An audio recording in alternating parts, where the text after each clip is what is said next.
18 दिसंबर वाला पूरा पेपर। नमस्कार प्यारे बच्चों, स्वागत आप सभी का आपके अपने YouTube चैनल में। तो ये पेपर है आपके कक्षा 9वीं अर्धवार्षिक परीक्षा हाफ ईयरली एग्जाम 2024-25 का पेपर है। साइंस का पेपर है, विज्ञान का पेपर है, जो आपके 18 दिसंबर को होने वाला है। अगर आपने एग्जाम से पहले ये कंप्लीट पेपर आपने तैयार कर लिया तो साइंस के पेपर में 18 दिसंबर को आप पूरे 70 मार्क्स है वो अचीव कर सकते हैं। तो वीडियो को आपको कंप्लीट देखना है और वीडियो को शुरू करने से पहले आप सभी बच्चों से मेरी एक रिक्वेस्ट है, यदि अभी तक आपने हमारे चैनल को सब्सक्राइब नहीं किया है तो सब्सक्राइब कर लीजिए और साथ में नोटिफिकेशन बेल को प्रेस कर लीजिए। तो पेपर में सबसे पहले आप देख सकते हैं अनुक्रमांक अंकों में, यानी आपके जो रोल नंबर है वो आपको यहाँ पर अंकों में लिखना है। और यहाँ पर आप देख सकते हैं अनुक्रमांक है जो रोल नंबर है वो आपको शब्दों में लिखना है। और यहाँ पर कुल प्रश्नों की संख्या और कुल पृष्ठों की संख्या दे रखी है। और टाइम आप देख सकते हैं 3 घंटे 15 मिनट का आपको टाइम दिया गया है।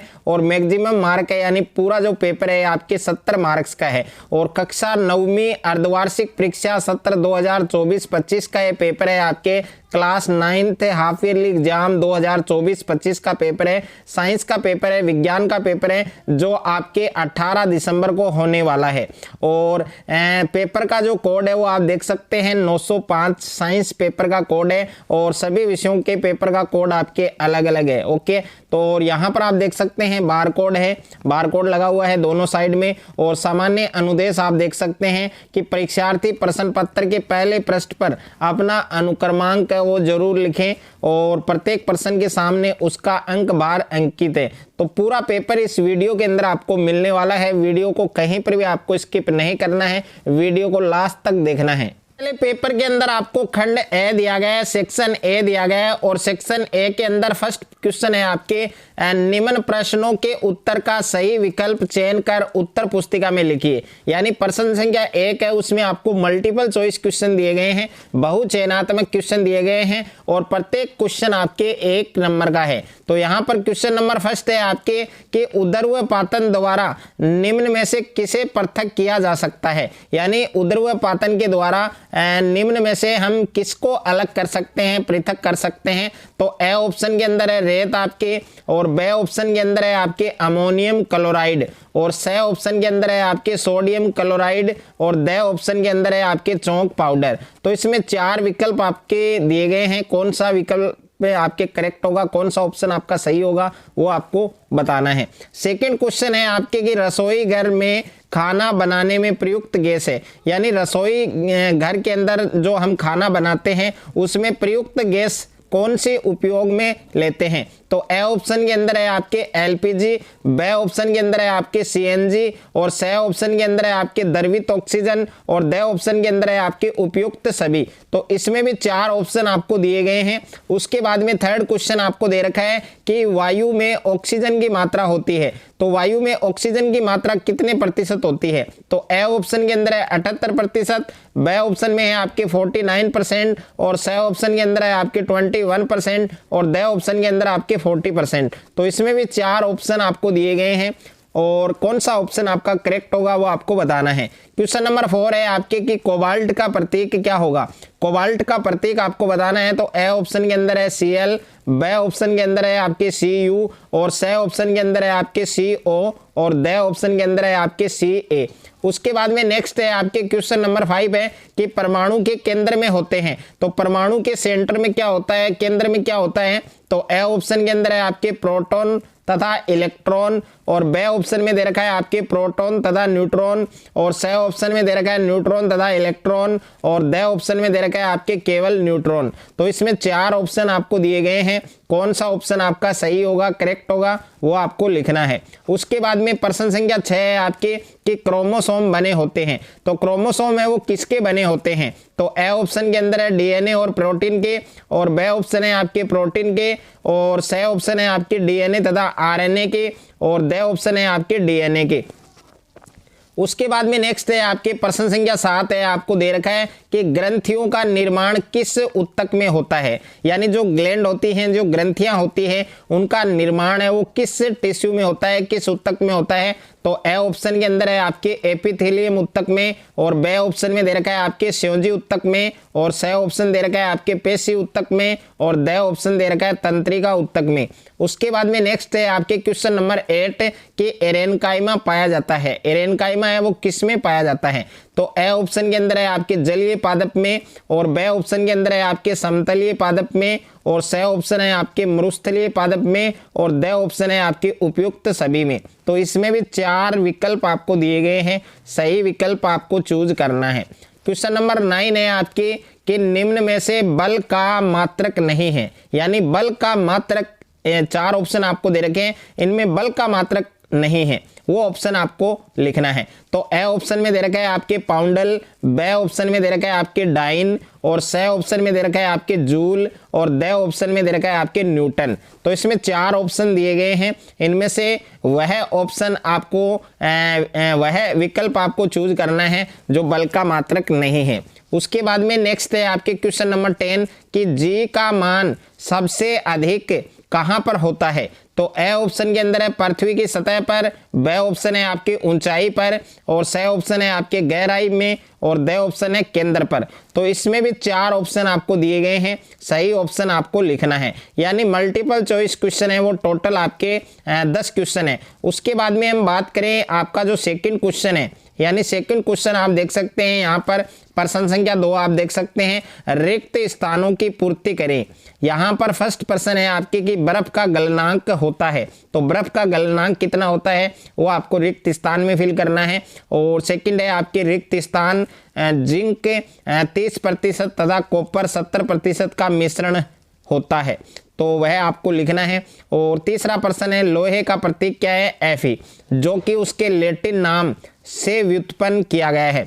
तो किस लैटिन नाम से व्युत्पन्न किया गया है वो आपको इस रिक्त स्थान में फिल करना है। और प्रश्न संख्या 4 है माइटोकॉन्ड्रिया कोशिका का कहलाता है। तो माइटोकॉन्ड्रिया है वो कोशिका का क्या कहलाता है? शक्ति ग्रह, यानी पावर हाउस। और प्रश्न संख्या 5 है उत्तक का समूह होता है। उत्तक किसका समूह होता है वो आपको इस रिक्त स्थान में लिखना है।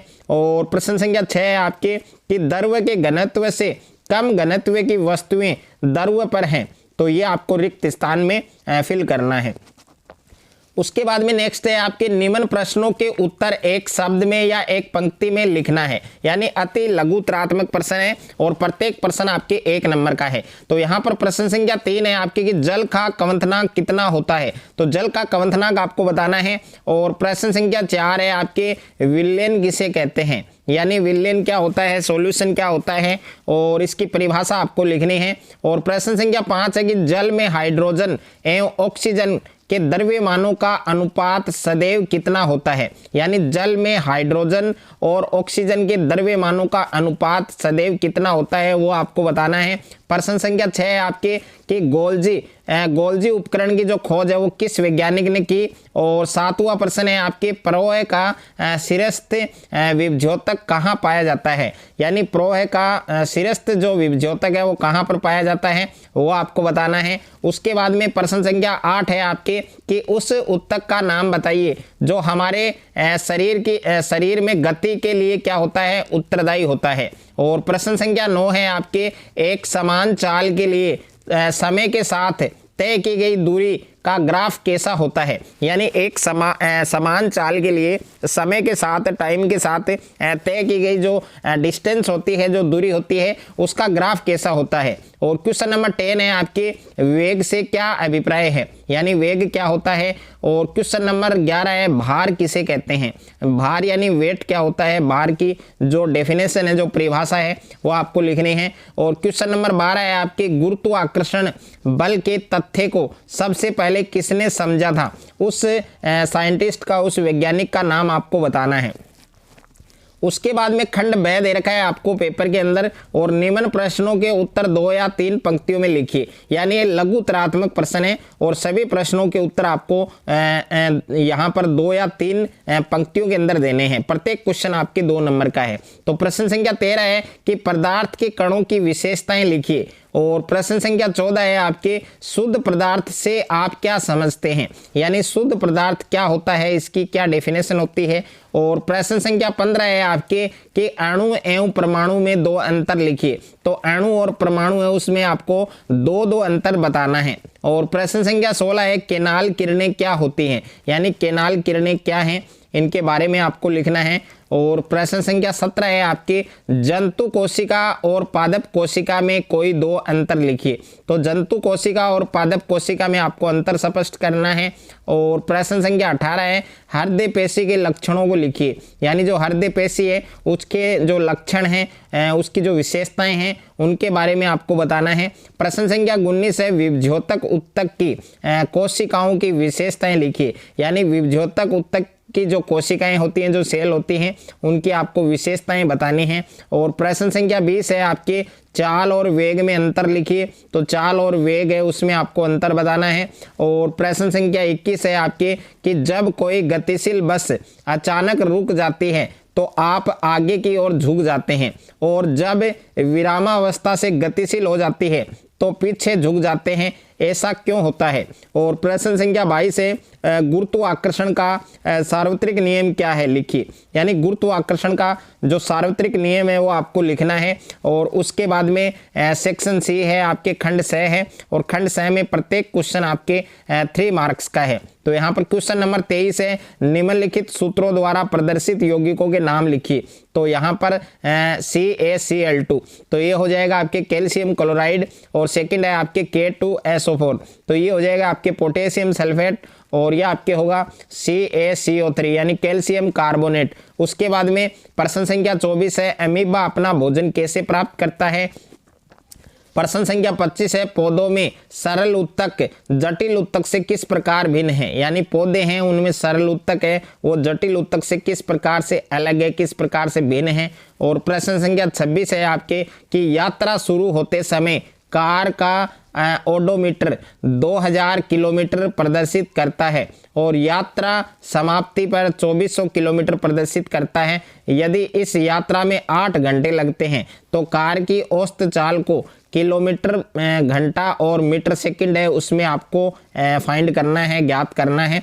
और उसके बाद में सेक्शन डी है आपके यहाँ पर खंड द आपको दे रखा है, और खंड द के अंदर आपके निम्नात्मक प्रश्न है और प्रत्येक प्रश्न आपके 4 नंबर का है, यानी निम्न प्रश्नों के उत्तर विस्तार से लिखिए। तो यहाँ पर प्रश्न संख्या 27 है आपके, इसमें 2 प्रश्न आपको दे रखे हैं। एक तो रदरफोर्ड के परमाणु मॉडल की क्या सीमाएं हैं, और सेकंड है आपके कि उदाहरण के साथ व्याख्या कीजिए परमाणु संख्या द्रव्यमान संख्या, इनकी आपको व्याख्या करनी है। और इसके अथवा में भी प्रश्न आपको दे रखा है रदरफोर्ड के अल्फा कर्ण प्रकीर्णन प्रयोग का वर्णन कीजिए तथा इस प्रयोग के प्रेक्षण ज्ञात कीजिए। और प्रश्न संख्या 28 है कि कोशिका विभाजन किसे कहते हैं, यानी कोशिका विभाजन क्या होता है और इसके प्रकारों का सचित्र वर्णन कीजिए। कोशिका विभाजन के जो प्रकार है उनको सचित्र वर्णन के द्वारा आपको बताना है, समझाना है। अथवा में प्रश्न है पादप कोशिका का नामांकित चित्र बनाओ और किन्हीं 2 कोशिकांगों का वर्णन करो जो पादप कोशिका में पाए जाते हैं। प्रश्न संख्या 29 है आपके कि 5 न्यूटन का एक बल किसी द्रव्यमान m1 को 10 मीटर सेकंड का त्वरण देता है तथा द्रव्यमान m2 को 20 मीटर सेकंड का त्वरण देता है। अगर दोनों द्रव्यमानों को साथ में मिला दिया जाए तो इस बल के द्वारा क्या त्वरण होगा वो आपको फाइंड करना है। और अथवा में प्रश्न दे रखा है प्यारे बच्चों, एक कार 108 किलोमीटर पर हावर की गति से चल रही है और ब्रेक लगाने के बाद यह रुकने में 4 सेकंड का समय लेती है। कार पर ब्रेक लगाए जाने के बाद लगने वाले बल की गणना करें। कार का यात्रियों सहित कुल द्रव्यमान कितना है, 1000 किलोग्राम है। तो ये पूरा पेपर मैंने इस वीडियो के अंदर आपको बताया है, पूरा पेपर आपको तैयार करना है। अगर आपको ये वीडियो अच्छा लगे तो वीडियो को ज़्यादा से ज़्यादा बच्चों के साथ शेयर करें, ज़्यादा से ज़्यादा वीडियो को लाइक करें, और चैनल पर आप नए हैं तो चैनल को आप सब्सक्राइब कर लीजिए और साथ में नोटिफिकेशन बेल को प्रेस कर लीजिए।